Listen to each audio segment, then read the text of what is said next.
السلام عليكم البنات، ان شاء الله تكونوا كامل لاباس. اليوم جيتكم بهذه الطلبيه تاع 30 حبه مشوك معسل للقلب. هذه هي الوصفه اللي نعتمدها في الطلبيات تاعي، واكيد راح نقول لكم السعر. كما تشوفوا الديكور زينته هكا بلي سوريز. راح نقص معكم حبه وتشوفوه لداخل كيفاه يجي معسل وثاني يتفتت وحده. الوصفه هذه مضمونه ونعتمدها كما قلت لكم في لي كوموند اللي نخدم للناس. كنت درت الطلبيه هذه للعيد، صورته وهذا وين كتب ربي باش نحط لكم الفيديو. وكما تعرفوا الحلويات هذو التقليديه محبوبين بزاف سورتو في عيد الاضحى. ما نكثروش نديرو قطوات بريستيج، نديرو غير الحلويات هذو عادي. هو من تحت راه طاب لي شوي زياده، بصح نتوما حاولوا طيبوه على نار تكون متوسطه. شوفوا كيفاه يجي يتفتت، يجي ما شاء الله. نبداو على بركه الله. اول حاجه نديروها 250 غرام مارغرين بحراره المطبخ. انا نخدم بصول. نزيدو نص كاس سكر كلاصي، ما تكثروش السكر بزاف خاطر الكاطو هذا من بعد نعسلوه. نديرو زوج بيضات كاملين وزوج صفار، ومن بعد نضربوهم بالباتور مليح مليح حتى نحصلوا على خليط كريمي. ولازم البيض يكون بحراره المطبخ مع المارغرين هكا باش يندمجوا مكونات ليه. هنا نزيدو لافاني بلا ما نساو الفاني اكيد، ونبداو نضربوهم. ديروا سرعه منخفضه ومن بعد زيدوا الباتور تاعكم ولا البيترا. واللي حبت تخلط بيدها تخلط نورمال، وشي هو تضرب مليح مليح حتى يجي الخليط كريمي. الحلويات تاعكم كل ما نضربوهم بالباتور كل ما يبدو لكم نتيجه مليحه. نديرو مغرف كبيره تاع مايزينا اللي هي نشا، ونديرو كاس ناقص اسبوع ولا اسبوعين كاوكاو محمص ومرحي متوسط، يكون محمص مليح باش يمد لكم كو يهبل في هذاك المشوك. وهنا ثاني نزيدو 3 مغارف جلجلان محمص. بغيتو ترحيوه بغيتو ديرو حب كيما درتو انا. لازم الكاوكاو والجلجلان يكونوا باردين، خاطر كان يكونوا دافيين شويه راح يذوبوا لكم هذيك المارغرين اللي كنتو خلطوها مع سكر كلاصي والبيض.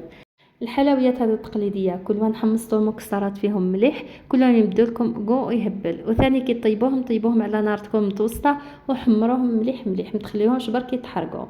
هنا نديرو نص مغرف صغيره خميره تاع الكاطو. بعد نلوحوا الفرينه بالتدريج. العجينه نتاعكم كل وين جات طريه كل وين تحصلوا على كاطو يكون خفيف ويجيكم بسس ويتفتت. والفرينه من الافضل تغربلوها خير كش ما يكون فيها ولا حاجه تخرج على الصفايه. هنا نلمو غير باطراف الاصابع برك، ما تعجنوش يا البنات. تعرفوا القطوات باللي ما يتعجنوش، غير تلموهم هذا مكان. سيرتو هذه الوصفات التقليديه كيما مشوك، كيما بوسيلات مسوك، كيما الصابلي. ما بين حنايا نوجدو لاباط، نكونوا سخنا الكوشه تاعنا ولا الفور ليسونسيال فاش طيبوا. شعلوا من تحت على نار تكون متوسطه ومن بعد دخلوا الكاطو تاعكم. هنا راني وين خصيت الفرينه نزيد بشويه. لاباط راهي واجده سيبو. هنا حليت لي كيسات ووجدتهم هكا. عندي كاوكاو محمص بصح ما حمصتوش مليح، حمصتو حاجه خفيفه برك باش من بعد كي نزيد ندخلو في الكوشه هذاك هو يطيب لي نورمال. شوفوا لاباط اللي تحصلنا عليها تجي مبسه وطريه تشبه في لاباط تاع الصابلي. عندي بياض البيض اللي كنت نحيته من الصفار هذاك اللي خليته وحده، خلطوه بالفرشيطه مليح. ديروا فيه شويه تاع الفاني باش تنكهوه هكذا خير، يعني باش تيفيتيو الكوت تاع البيض خلاص. من بعد ديروا كرات كذا يكونوا متوسطين ونديروهم في بياض البيض هذاك اللي خلطناه مع شويه تاع الفاني، ومن بعد نرمدوه في الكاوكاو اللي حمصناه حاجه خفيفه برك ورحيناه هكا متوسط، ونلوحوه في الكيسات. واللي عندها ميزان من الافضل توزن لاباط تاعها خير، توزن الكرات هذو باش الكاطو يجيكم متقون وحبه قيسختها. لهنا راني درتو في البياض صاير، راح نلوحو في هذاك الكاوكاو. بغيتو ديروه في كاوكاو يفيلي ولا لوز يفيلي ليسونسيال كيما حبيتو. من بعد كي ديروه كذا في الكاوكاو تزيدوا ترمدوه مليح مليح في الكاوكاو هذاك باش يلصق فيه وما يقعدش الفيد هكا. من بعد نهزوا الحبه ونزيدوا نكوروها بين يدينا مليح باش يزيد يدخل هذاك الكاوكاو وتضمنوا الحبه تاعكم تجي مدوره. هذه هي الوصفه يا البنات. وهذا الكيله خرجت لي نورمالمون 45 حبه. كي ديروا الحبات يكونوا متوسطين هكا نبقى نرمد فيها ندور فيها مليح مليح ونزيد نضغط هكا بيديا شويه عليها باش الكاوكاو هذاك يلصق ما يتنحاش. ومن بعد كي نكمل العجينه كامل نكورها وندير نفس الطريقه وندير ثقبه خفيفه هكا في النص برك باش من بعد كي نعسلو المشوك تاعنا يحكم لي هذاك العسل. هنا راني كملت لاباط كامل ودرت لها نفس الطريقه الثقبه هذيك اللي قلت لكم عليها في النص، ودخلتها الكوشه طابت من التحت حتى حمرت شويه. انا فات لي شويه في الطياب لتحت صراحه بصح ما عطاليش الكوت تاع المروريه، وحمرته ثاني من الفوق. هنا عندي عسل الدب هكذا شريتها، راح نعسل ديريكت من الباطا. انا ما نشتيش ندير المرجان، ما يعجبنيش الكود تاعو. وعندي الباطا هذيك تاع لي سوريز كنت شريتها نورمالمون ب 15000، والعسل هذا كيلو ب 20000. راح نديرو مغرف كامل في كل حبه، نديرو مغرف كبيره تاع عسل.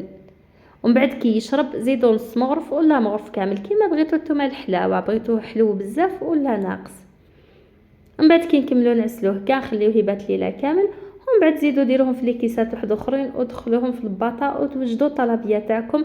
هنا الحبه انا حسبتها 6500. السعر يا البنات كل وحده تخدم كيما يساعدها ولا على حسب المنطقه تاعكم، خاطر ساعات اخرين في لي كومونتير يقولوا لي مثلا الحبه راهي غاليه ولا رخيصه ولا. انا هكا نخدم الحمد لله. لي كليوتاي ما لقاش معاهم مشكل نهائيا.